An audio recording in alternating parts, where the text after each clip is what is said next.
Greetings, warm greetings, very warm greetings. Welcome to this meditation experience and exploring a very relevant topic for each and every one of us. I mean, there's so much uniqueness. We each are very, very different, but there are some common principles in each of our lives.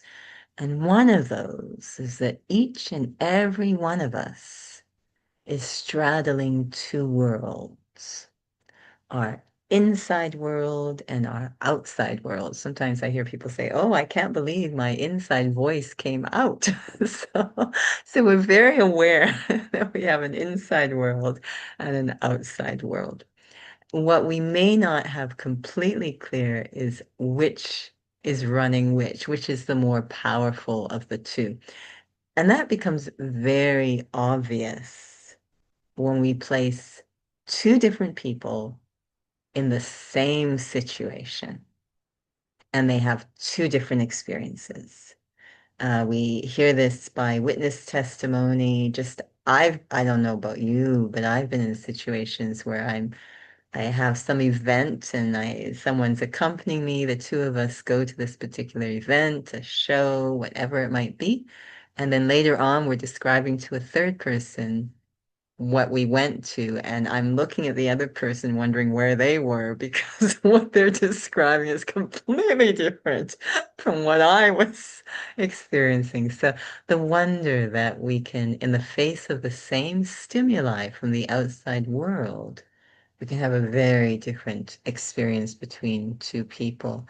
That tells us, the inside world is playing a very big role in our lives. So let's take a moment to explore that relationship between the outside world and the inside world. Sitting comfortably, but a bit like a student in a classroom. I come to this reflection with a purpose. I have a topic I want to understand. So I'm not checking out, I'm checking in, very engaged. This inner reflection. And so I come inside, this classroom inside. And from this inner perspective, I look out through the windows of the eyes, observing the outer physical world. And in this moment of observing, becoming acutely aware of how much energy every day I invest in trying to manipulate and control the outer world as if my happiness depends on it. I wake up in the morning with a plan, and my entire objective is to execute that plan. And anything that obstructs my plan, other people, situations, are annoying and irritating. And I wonder, where did my peace go? Oh, yes, it was those people and situations relying so much on the unfolding of the outer world to determine whether I'm peaceful or happy. I become very aware of that myth as I sit here on the inside looking out, completely ignoring the role of my inner world. That's where the plan begins anyway, is here in my inner world, what I want. My inner world is such a powerful place. Not just plans, but dreams, hopes, beliefs, ideas, even worries, fears, thoughts, feelings, attitudes, perspectives, so much happening in my inner world.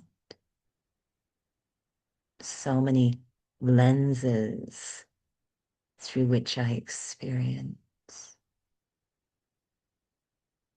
When something happens in my outer world, I look through the lenses of my inner world, and this shapes how I experience what happened. These different lenses inside, creating my own unique experience of what's going on outside.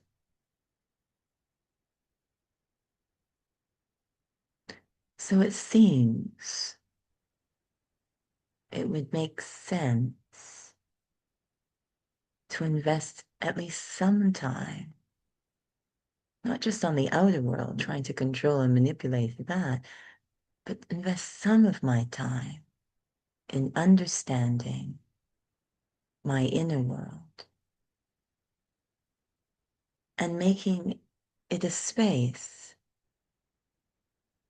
where I can have those experiences I'm trying to get just from the outer world, that peace, that happiness, that safety, security, are any of the lenses I'm holding inside, the beliefs, ideas, thoughts, feelings, attitudes, are any of those capable of contributing to peace and happiness?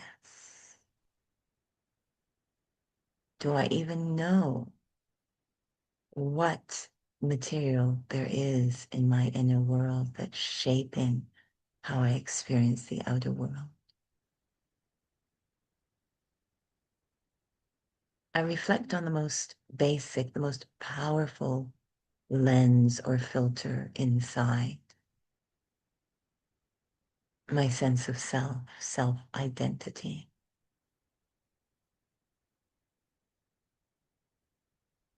My sense of self can very much be the image, the physical image, the gender, the age, the culture, the language, the relationships, everything that contributes to this image, physical image of the self.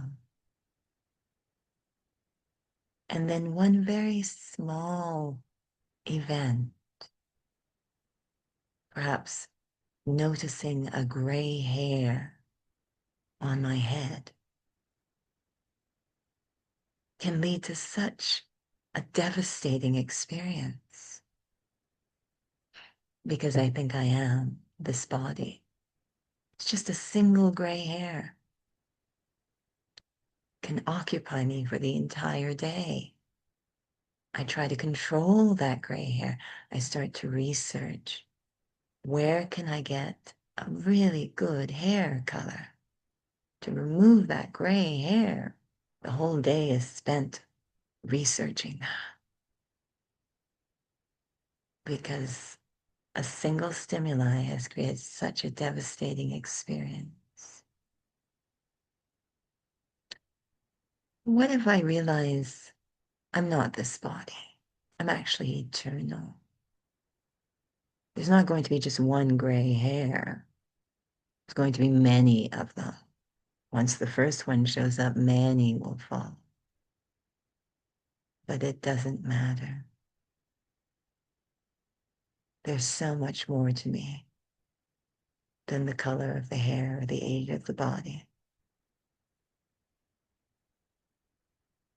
This basic principle, the state of my inner world, constantly coloring how I experience the outer world.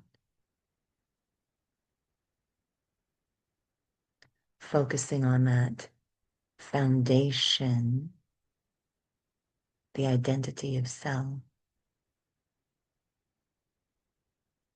Am I embracing a self-identity that allows me, equips me to experience whatever is going on outside in a peaceful, harmonious, and light way.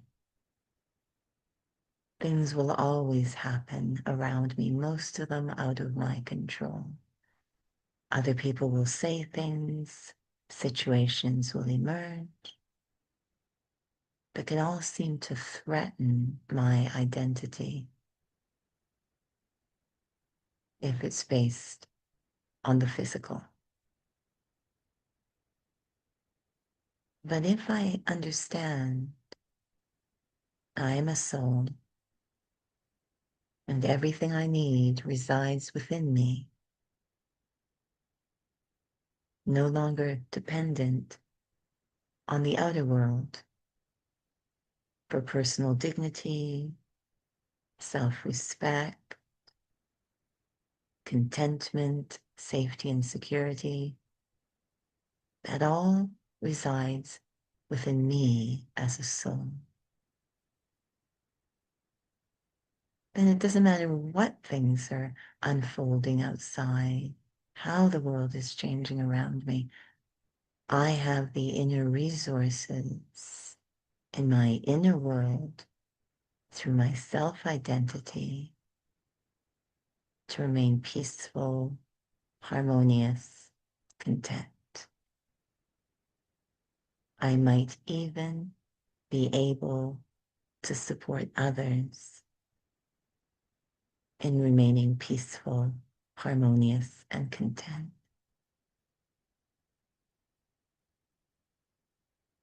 It makes sense to invest time inside, to come inside every once in a while during the day and check on the state of my inner world, the lenses I have in place through which I'm experiencing the outer world. Am I using the right lens for where I want to go? That destination of peace, happiness, safety, security. Do I have the right equipment in place inside to reach that kind of experience? Let me experiment today as I go through the different activities, aware of what's going on around me, but also aware of my inner world and the lenses through which I'm experiencing the outer world. Om Shanti.